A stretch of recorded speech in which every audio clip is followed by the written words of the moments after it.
who you know very well already at this point. Season 3, we excited? Pumped. Yeah. You seem pumped, Justin. Yeah, we've had really 4 years of this podcast, and now we're True, we didn't really start with calling it season. We're calling it season, so we're glad. Till later, yeah.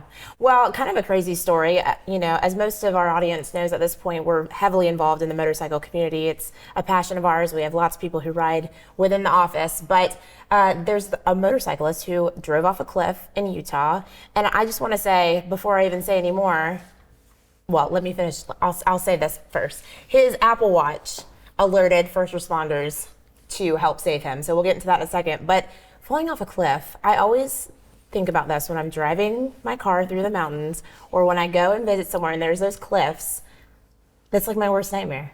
Yeah. No? Yeah. Do you guys ever think about that? Because a lot of times they don't even have barriers there. Well, it's bridges for me over water. That's my what's the word I'm looking for when you get Is that your serious fear? stuff? The Yeah, fear. There you bridges go, over fear. water? Bridges over water, cliffs, same thing. I wouldn't want to do that or be in this guy's shoes. I guess I could see that too. I have a friend who's like deathly afraid of going over any bridge because they're worried about that. Yeah. What about you, Sarah? I just I lived in Colorado for a while, and my dad worked at Thunder Mountain Customs, and so riding through the mountains and the switchbacks like that is like one of the coolest places that you can ride. So Scenery people go wise, out but there you don't for ever that doesn't ever freak Yeah. you out with the cliffs? I mean, sometimes there's a road in Rocky Mountain National Park that the turns are very steep and there is no guardrails at all. But that's kind of standard, and I'm not sure about this gentleman if he was from Utah or anything like that, but I'm not surprised that you ride on those. As a rider, like that's one of the best rides you can take through the mountains like that. Well, here in Myrtle Beach, we're flat. Yeah. Flat as flat can be, so we don't really have to worry about that. But I'd be curious to know in those areas if they get a lot of people kind of falling off the sides of those things. But the cool thing about this story is that he was able to be saved. He fell something like 40, 50 feet off this cliff, very scary, and he was wearing an Apple Watch that was able to alert first responders, which blows my mind, the technology that we have these days.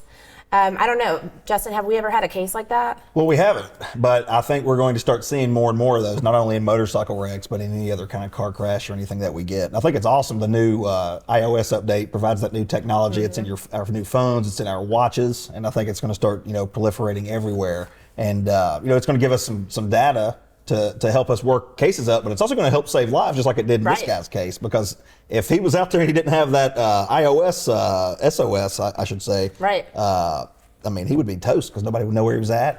Yeah, well, and it's crazy because from what I have gathered just from reading the story, when he fell, it basically has some sort of detection, and it gives him like an alert where he can like turn it off or not. Like, hey, we've noticed a crash detection. And you can either hit it, say, no, I'm fine, or in his case, he didn't hit it, and it alerted first responders, it alerted, a life vac, helicopter to come and get him. So a huge thing for him. And I know you said your dad was riding somewhere and kind of got an alert one time, right? Yeah, the first time I heard about this was actually, I got my dad an Apple Watch for Christmas. And so then he's been riding his bike around the neighborhood, and he called frantic because he's like, Sarah, my watch is going to call the cops on me.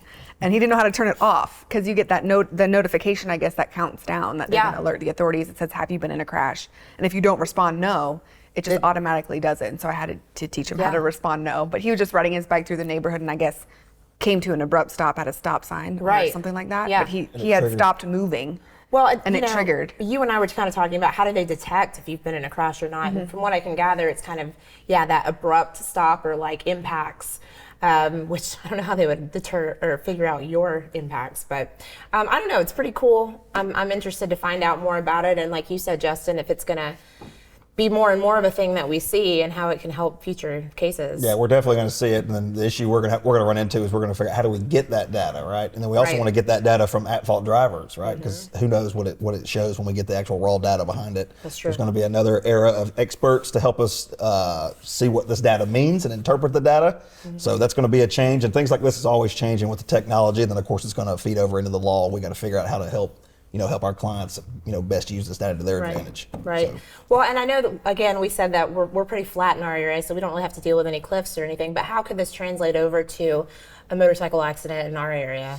Well, yeah, if you come to an abrupt stop and let's say you're riding, way out in Aner or going to Florence and you're out, kind of in the country, and you're riding by yourself. Okay, and a lot of people do ride alone. They don't ride in a group. And you go off the side of the road. It don't have to be a cliff. but you come to that abrupt stop, or it does detect you flipping or rolling over. I mean, and obviously first responders will be able to find you just like they did in the Utah man's case and be able to save your life. Yeah, yeah. How would you work up a case like this when it's a single rider?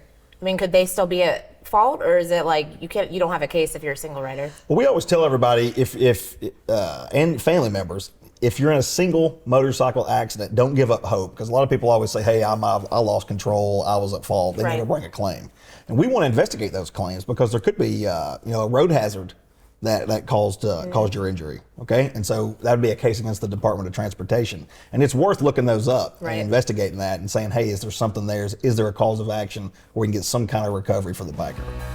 When life